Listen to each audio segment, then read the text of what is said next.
Alors, bienvenue au Fil de France. Aujourd'hui, j'aimerais vous parler des techniques de tissage. Dans le fond, c'est un petit vidéo là, que je veux faire là, juste pour les débutantes, dans le fond, qui commencent à tisser. Euh, Souvent, quand on commence à tisser avec les navettes, ou qu'on arrive devant un métier, que ce soit au Cercle des fermières ou à la FEAR, souvent c'est les associations qui ont le plus de métiers à tisser. Les débutantes sont un petit peu, je vous dirais, intimidées par la grosse machine de métier à tisser. Donc, je vais vous montrer un petit truc. Si vous commencez à tisser, que vous voulez pratiquer avant de commencer avec le fil, je vais vous montrer les deux sortes de navettes que j'utilise. Puis aussi pour avoir des belles bordures, je vais vous montrer tout ça. Mais commencer à tisser et à pratiquer sur le métier la toile et simplement avec une navette, avec une bobine, mais pas de fil. Je veux dire, on ne passe pas le fil. Donc, c'est ça que je vais vous montrer. Comment pratiquer avant de commencer vraiment à tisser et un petit truc pour avoir des belles bordures. À tantôt. Alors, nous voici devant le petit métier 36 pouces. Voici les deux navettes que j'utilise. Ça, c'est une navette Leclerc avec la bobine, qu'on sort le fil ici, et la bobine a un fond. Et j'utilise aussi les bobines Schacht, où les bobines n'ont pas de fond en dessous. C'est deux techniques différentes pour tenir la navette. Celle-là ici, quand on tisse avec la navette, souvent j'ai le doigt ici pour retenir ma petite bobinette pour la tension du fil, tandis que lui, on va y aller avec le pouce. Donc, celui qui est le plus populaire, dans le fond, c'est les métiers Leclerc, les navettes Leclerc, qui se retrouvent dans tous les locaux des affaires ou des cercles des fermières. Alors, pour la débutante, qui arrive devant un métier, qui ne sait pas trop comment, on commence toujours par de la toile. La toile, c'est vraiment la marchure 1, 3, 2, 4. Alors, je vous conseille un petit conseil pour apprendre à tisser parce que souvent, on va commencer à tisser, on va appuyer sur la marchure, on va passer la navette, on va déposer la navette, on va placer le fil, puis tout ça, pour être sûr. Moi, je vais vous donner ce truc-là et si vous pratiquez 5 minutes, je vous dis, 5 minutes à faire seulement ça, les séquences, ben, vous allez mettre le fil après, puis vous allez être capable de tisser sans avoir à déposer votre navette. Donc, la petite bobine ici, ça sert vraiment quand on met le pouce à régler la tension de notre bobine. On n'a pas besoin de la déposer pour que le fil s'étire. Donc, je vous montre comment on fait. Alors, 1, 3, on met la marchure. On passe la navette le plus près possible du row, pas ici, mais vraiment ici. On va attraper la navette de l'autre côté. On lève le bras, puis le pouce est vraiment sur la petite bobinette pour régler la tension. Mais là, je vous montre juste comment faire la séquence. Donc, on passe la bobine, on bat, on change la marchure, on ramène. On passe la navette, on bat, on change la marchure, on ramène. On recommence, on passe la navette, on bat, on change la marchure, on ramène.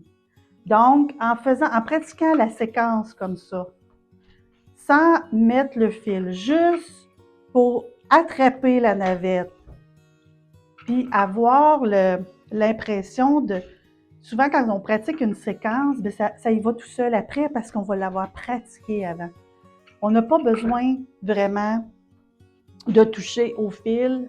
C'est vraiment ce que je conseille aux débutantes, de vraiment apprendre comment placer sa navette, comment battre. On n'est pas obligé de battre fort non plus. On n'est pas obligé d'écraser notre fil non plus. Donc, c'est de pratiquer ça avant de mettre le fil. Et vous allez voir, j'ai donné des trucs l'année passée dans des ateliers et j'ai été moi-même surprise après 10 minutes, la personne qui n'avait jamais tissé de sa vie était capable de tisser. Donc, était capable de tisser sans déposer sa navette. C'est très, très important. Alors là, mettons, j'ai pratiqué 5 minutes. Là. Maintenant, je vais mettre le fil. Donc, la bobine, je vais envoyer. Ça n'a pas d'importance, le fil sur dessus ou en dessous. L'un ou l'autre, ça fait le travail quand même. C'est pas important. Donc, je me mets une bonne distance de fil. Je tiens toujours mon pouce sur la petite bobinette. Je fais ma toile, la marcheuse toile. Je passe ma navette de la même façon. Je vais prendre mon fil. Là, la première duite, par exemple, on n'a pas le choix de déposer notre navette pour pouvoir rentrer notre fil de départ. Donc, je prends le premier fil sur le bord, le premier fil qui apparaît dans la marchure. Je vais passer en dessous, puis je vais aller le porter complètement en bas. Voilà. Toujours à angle. Fait que la première marchure, la première duite, bien là, il faut la placer. Là, je bats légèrement. Là, je vais le défaire tantôt. Et je suis prête à partir sur l'autre côté. Donc, j'ai mon fil ici. Dans le fond, quand j'envoie ma bobine, ça me prend une certaine longueur. Et là, je contrôle avec mon pouce la largeur du fil. Je vais tranquillement, ça se place tout seul. Alors voilà, comme ça. J'ai pas besoin de tirer vraiment. L'important pour avoir des belles bordures, c'est de bien bobiner. Il y a plusieurs facteurs dans le fond pour avoir des belles bordures après avoir pratiqué tout seul avec la navette. C'est de ne pas tirer trop fort. Donc, ma prochaine marchure ici, si je tire trop fort, voyez-vous, ça donne ça. OK? Fait qu'il ne faut pas que je tire trop fort. Puis j'essaie dans la mesure, là, c'est ce que je fais, là, je le fais jamais, là. Dans la mesure du possible, je ne touche jamais aux bordures, juste pour être certaine qu'il n'y ait pas de problème de tension ou quoi que ce soit. Moi, je touche jamais. Donc, j'y vais vraiment avec le pouce. Je contrôle mon fil, je bats, je change la marchure, je passe la navette, toujours en contrôle avec mon pouce. Donc, c'est pas juste la marchure, c'est pas juste la tension du fil sur ma bobinette ou le battant. Pour avoir des belles bordures, il faut bien bobiner la bobine avec une bonne tension dessus. Il faut aussi remarquer que du côté gauche, du côté droit, on a un côté plus faible que l'autre. Donc, on va toujours avoir un côté qui est un petit peu moins beau que l'autre. Donc, c'est de faire attention au côté plus faible quand on passe la navette. Donc, avoir une bonne tension du fil aussi, c'est important, mais pas trop non plus. Donc, moi, j'ai quand même bonne tension, ça va quand même assez bien. Après ça, qu'est-ce que je pourrais vous dire aussi pour les bordures? C'est à peu près ça qui est important.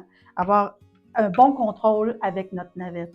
Ce qui fait que quand on commence à tisser, en ayant ce contrôle-là, en ayant le contrôle de la séquence, en pratiquant, là, vous allez trouver que c'est vraiment agréable de tisser. Parce qu'au début, on ne sait pas trop comment, on est empêtré dans le fil, les bordures ne sont pas belles, mais en le pratiquant avant de mettre le fil, je vous le dis, là, 5 à 10 minutes, puis vous êtes parti, puis vous êtes capable de tisser aisément.